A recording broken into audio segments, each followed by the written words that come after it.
You're watching PowerNation.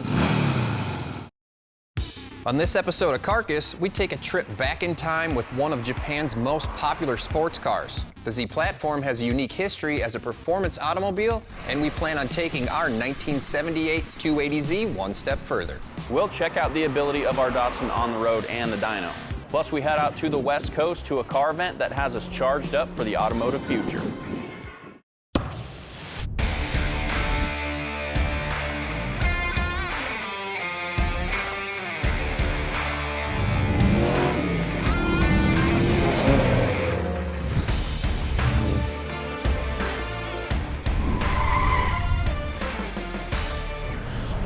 Hey guys, Jeremy and Jimmy here from Carcass, and we are driving in a car that's actually older than the both of us. Yep, we're driving our Datsun 280Z. It's a 1978 model, and these cars are really neat, I think, because from what I know, they kind of transcend the automotive spectrum in that a lot of people really, really like them. And I don't know, I've seen quite a few around. I always like the look of them, and they just have kind of a classic just styling to them. We've had this car in our shop for quite some time. It's been on the back burner, and it seems like no matter who walks in to the shop, when they see the car, they're like blown away. A, by the condition, and B, just because they always have a story like, my buddy had one, I had one, my dad had one. In your case? Yep, my dad did have one. I don't know if it was a 240 or 260 or 280, but it's kind of funny that he had one for a couple of reasons. Number one, he's a really tall guy. Right. And we're pretty tall. Our proportions are a little bit different. I got longer torso, you have longer legs. And if I sat straight up, I might hit the roof of my head. But my dad, he's 6'4", really long leg guy, and he fit in one. And that's just kind of weird. Like, he's so tall. And this car from the outside, it's very small. The other thing is that he's typically just like a domestic classic muscle car or truck guy. Like, he's had a couple of Chevelles, you know, Z28 Camaro, stuff like that, even a Cuda. And then, you know, him telling me stories through the years, he tells me about a Datsun that he had, and I go, like, what are you talking about? Right. I would never imagine that you have bought one. So I just think that's cool, and it just goes to show, like, all types of different people like them. Yeah, and this one's like a bone stocker. We picked this up from a guy that's in the service. He was in the Air Force, originally came out of California. It was brought to the South here, and he was growing his family, and obviously it's just a two-seater, so he was upgrading, so that's how we got our hands on it. But it's bone stocks, been restored.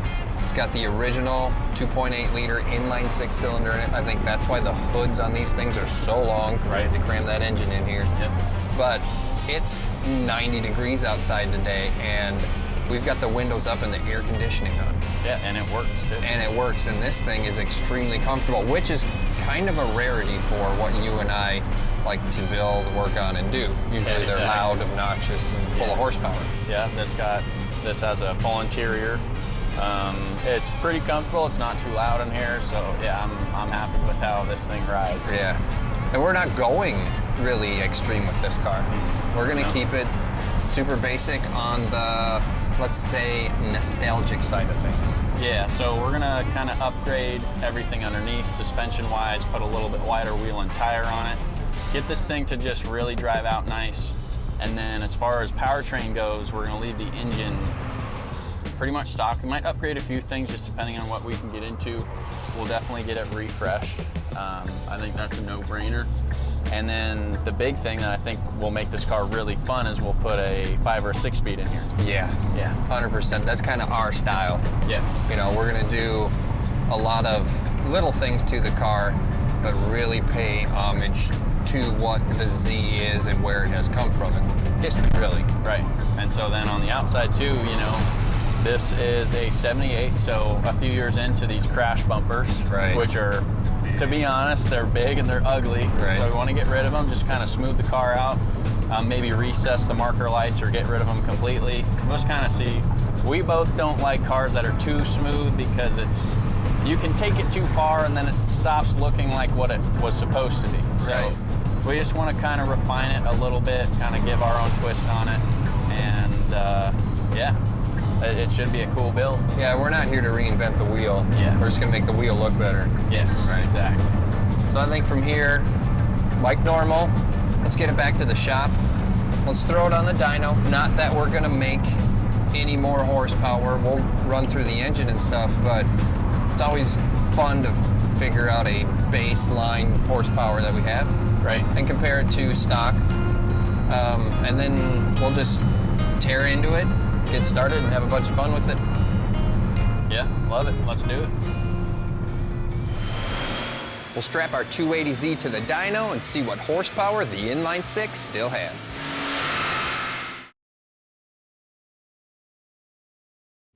All right, guys, while we're down here in engine power, we have the Datsun strapped to the chassis dyno. Well, Jimmy's in the hot seat. Pat and Frankie are gonna be running the computer, and I'm just a spectator, so all there's left to do really is fire this thing up and see how much horsepower it makes. And I'm standing over here.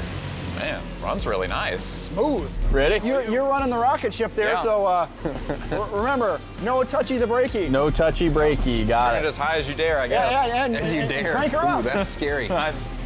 That's risky right there. I don't even know what red line is in these things. I have no I idea. have no idea. I've not paid attention Guess we'll find myself. out.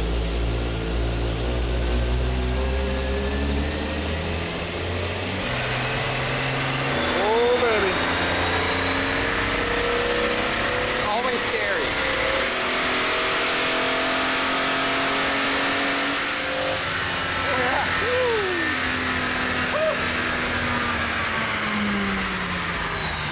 Makes Okay. the heart pitter patter. 118.24 horsepower and 133.81 pound-feet of torque. That's not bad. It didn't smoke. It's a little stinky though. That's a little Little stinky. stinky? That's, I mean- it's 1978 fuel Yeah, injection. that's old. I mean, that's That's, I mean, but that's Almost solid 120 numbers. horse. Yeah. that's a good fluids warm-up run. Do Yeah. another one. Yeah, sure. Back And, it up. I'll try not to get it to kick down this time. How's that? Just get it up. You kick down a little bit, but that's okay. Yeah. Yep. Just get it up to third gear and then Get it up let in it third rev. gear and roll into her. Yeah. Sure. Pretty good first run though. I mean, I don't see anything I'm crazy. impressed. I don't see any leaks. It didn't smoke. Doesn't do anything crazy. Nope. No. Still sounds It good. took its sweet time getting there, but Yep. All right, here we go. were you scared? Not really. Not really? It, You're it was behind it above was the sheet smooth metal. enough. Yeah. It just seems like it wants to take its time to really get going. It runs like glass. Oh, it runs like this. Smooth, you can't even tell it's really running. It's really nice.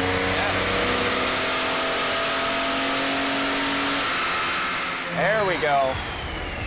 123.67 horsepower, Wow. 138.5 pound-feet of torque. You gained 5 horse just on the Yeah, run. so- perfect. It's Yeah. getting her up to 10. That was the heat tune-up. Wow. Yeah. 123. I like it. I mean, I don't even know what they're supposed to make. yeah, I have So- no idea. I mean, that seems decent for a Yeah. 1978 inline six. Was this 2.8, right? So Yeah, we know nothing about the Yeah. condition of the engine. Not a thing. Well, the I condition mean, of the so engine far is now we pretty know, decent. yeah. Right. Because otherwise it wouldn't make a nice bullet. Actually, there's nothing, when something's like old like that, typically a lot of these times the cars sit around a lot. Yeah. So you just build up a lot of carbon in them. They just don't get driven hard or anything like that. That's probably the hardest it's had for RPM and the highest Ever. almost probably ever. Yeah, yeah. But I mean, it has a nice smooth graph, so we know it's running good. Yeah. And, I mean, that's pretty decent power for the era, so. And the car has been restored. From what we can tell, the odometer reads like a 47,000-ish, 45, yeah. 45,000. Don't know if it's 145 or 45. but Yeah. It looks like it has a lot of original stuff on it Yes. still. Yeah. It's a time capsule, really. Maybe been painted once or something. Yeah. It But stayed in that- the same family for its whole Really? life. Yeah. Yeah. Yeah, right. Wow. Yeah.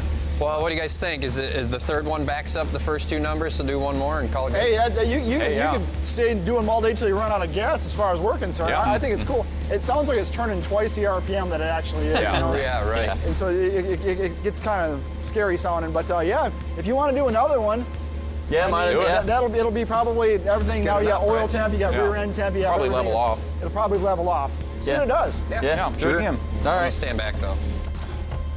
Everyone good? Yeah, let her buck. Go for it.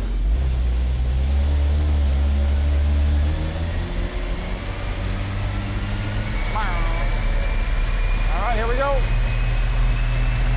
This is what it would sound like if it was roll racing somebody.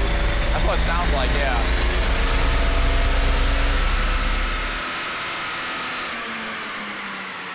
There we go. Kind of leveled off. What is it? 126.2 horsepower and 139.4 pound-feet of torque. 126. All right. Pretty good. That's pretty How much does this car weigh, you think? 2,800, 2,900. Okay. Under 3. That's Yeah, probably wouldn't be pretty bad, sporty yeah. then. Yeah. That was uneventful, but that's a good thing. Yeah. Yeah. Yeah. I think we'll just unstrap it, take it from here, and go get started, right? Yep. Just take it all apart, I guess. Yeah. Time to get to work. Yeah. Thanks, All right. boys. Hey, no problem. Anytime. Coming up, we get a quick history lesson on the Z platform.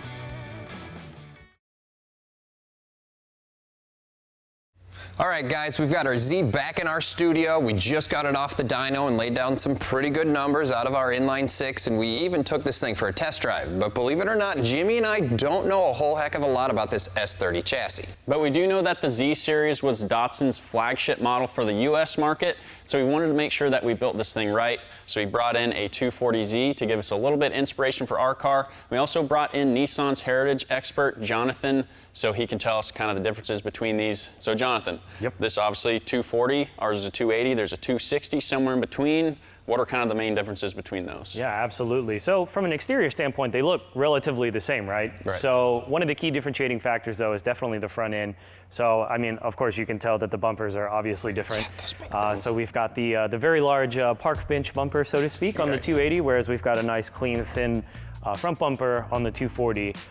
This was shared between the 260s, though, which is really interesting. The thin front bumper made it halfway through, and then, of course, due to regulations, we had the larger bumper in place. But aside from that, you know, you've got the front turn signals, which are also different. So you'll notice on the 280, they're in the grille, whereas on the 240Z, they're integrated down into the bottom valence. And then one of the other key differentiating factors is out back. So with the tail lamps, you'll notice just from the back, you'll be able to tell between 280 and 240 because of those differences. But as you work your way into the inside, subtle differences. So the dashboard is a little bit different, so as you guys will see, as well as the center console. But ultimately, it's pretty much the same. But of course, the key factor between all of these is the engine and its displacement. So the 240Z at 2.4 liters kind of set the standard, moving into the 2.6 liter in the 260 and obviously the 2.8 in the 280. One of the other key elements that changed, though, was the 240Z obviously was carbureted as well as the 260. But as we moved into the 280 with the upgrades in technology, as well as trying to, to compensate for emission controls, the 280Z in 1975 was introduced with fuel injection. So that's one of the other key differentiating factors. So, this Z platform was a huge leap forward for Datsun in this, muscle car, sports car era. There's no doubt that this is a sports car. I mean, it's a 2-seater. It's got a long wheelbase, a long nose to fit the inline 6 in it. And they share the same wheelbase between the 240, the 260, and the 280, but how did this car really help Datsun get into this muscle car era of the 70s? Yeah, totally. So of course, Datsun at the time was known for economical cars. So you had your 510, your B210, your 610. So outside of that realm, though, one of the key factors of what Nissan is as a brand is racing, and so there's that aspect that was transferred over from the inception of the brand in Japan over into the North American market, and of course, you can't go racing without a dignified sports car. Right. So, this really kind of cemented the sports car racing here in America for the brand. And so, what was great about this is that you would go and race on Sunday and then go and sell cars on Monday. And what that did, though, was cement the fact that these cars were, not only great on track, but then great on the street. And from a value point of view, especially at that time, having something that had a big inline 6 with good power, manual transmission, rear-wheel drive, that still, was less than, $4,000, sounds like a pretty good deal to me. And so at the time, that really captivated a lot of those who came to buy these cars. And it just grew that enthusiast base to what we have now 7 generations later. And what's really cool is that my dad, and you've heard all these stories, he's a huge, domestic muscle car guy, Chevy in particular, but he had a 260Z, I believe, and he's taller than me and he fit. And that was one thing we're really impressed with, is that we've driven this thing a little bit and we fit no problem, and the interior is really nice, and it's a solid, nice car. absolutely. And that was actually one of the key design goals for this car, is to make it for the American market. Right. So of course, it sounds crazy, but in Japan, the cars are considerably smaller in most cases, but with the 240Z, with all of its dimensions, it fits the average American. And so that's why, as you mentioned, that's a key reason why a lot of folks did really like this, because if you were to get in a British sports car, it's a lot tighter, it's smaller, but then you get into this and it feels really, really good. Yeah. And Jonathan, the 240, the 260, and the 280, they're all super similar, but there are the differences like the bumpers, so that gives us a lot of inspiration maybe to get rid of our bumpers and just kind of clean this car up and give it more of that JDM feel. Plus the fact that the new Z is out, so that gives us even more inspiration. So thank you so much for bringing in your super clean 240. And there are some things underneath the hood that I do want to take a peek at. So Jimmy, why don't you pop that? Let's look at your carburetor setup versus the fuel injection setup, and we'll just kind of see how clean it is under here versus the mess we have under ours for now. We take a look at what's in store for the electric side of the automotive industry.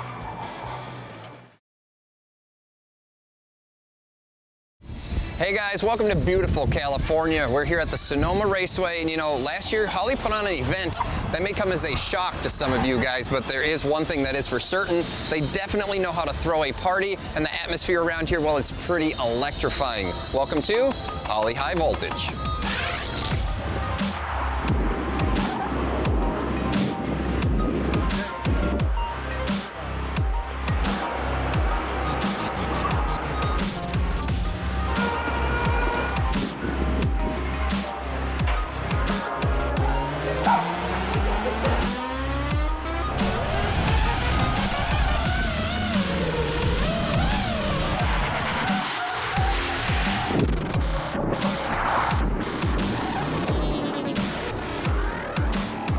Here at the 2022 Holley High Voltage Experience 2.0, if you will. This is our second year doing the event in Sonoma, California. We just noticed that there was a lot of new EVs on the market, a lot of people who are modifying these to their heart's desire, which are kind of like the hot rodders of yesteryear. We wanted to throw an event that brought all those groups together and allowed us to kind of get into the mix as well and introduce our products that we're coming into. We're also doing a lot of driving event segments out here, like drag racing, autocross. Being at Sonoma Raceway, we're driving around the road course as well, so a pretty iconic track, pretty awesome to be doing that. You never know what you're going to see, kind of like at some of our other events. That's the beauty of it all, just seeing what a lot of these automotive minds can creatively and engineering-wise come up with. We're here to celebrate all of that this weekend here at High Voltage Experience. Speaking of being creative, we saw this classic Chevy pickup built by Conductive Classics, and we just had to get our hands on it. He's so nervous. This thing. This is crazy. Right? This is unbelievable. It's the first time I've ever ridden, and definitely first time I've ever driven. We were trying to decide on vehicles, and the truck seemed to make sense because of packaging the batteries. Oh yeah, I suppose you got a bed to work with. Yeah, with it all being packaged like this, we were able to make our own bus bars. Yep. And connect everything relatively inexpensively. So. Yeah, right. Put your foot down on the floor and see. Let it keep going. So it's not bad, right? That is. Okay. This truck never had this much power. No, but the ratings don't matter. It's different. It's a complete. Like I said, 120 deal. horsepower. It doesn't feel like 120 horsepower. Right? What made you get into the EV thing? Like, why try it? We've done a million LS swaps and built a million different gas-powered stuff. Yeah. And we're looking for something different, and we really feel like this is where it's going. Oh yeah. I love this truck, and that LS one's okay. Right. And it doesn't really. Everybody's got one of those. Dude, this is so so different. It's surprising, right? But on a good different. Yeah, it's surprising. It's crazy. You have to drive it though to understand. Oh yeah, this is blowing my mind at this point.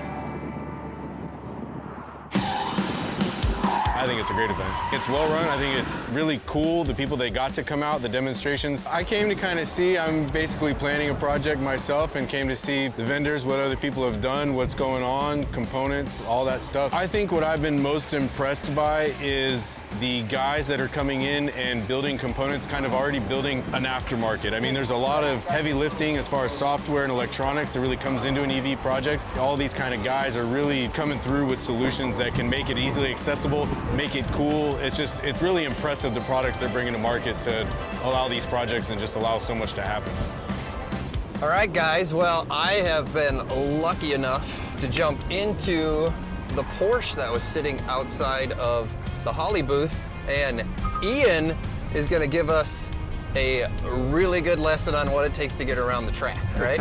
Yep. This is a really fun track. Tons of elevation, very little straightaway. So you've driven vehicles non-EV, and now obviously we're in the Porsche. This is all EV.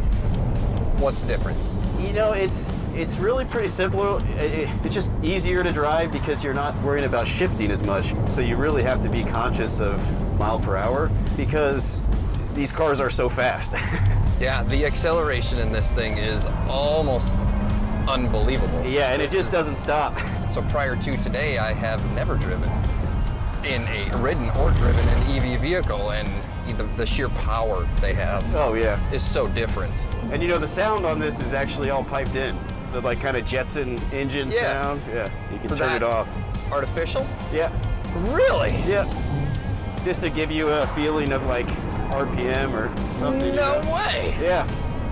We'll probably take a cool down lap here. All right, guys, well, that's gonna wrap it up for us here at Holley High Voltage, and I got to do a bunch of firsts today. I got to ride in some EV cars, and I even got to drive one. And I'm actually pretty impressed with how far EV has come. But until next time, make sure you guys keep your batteries fully charged.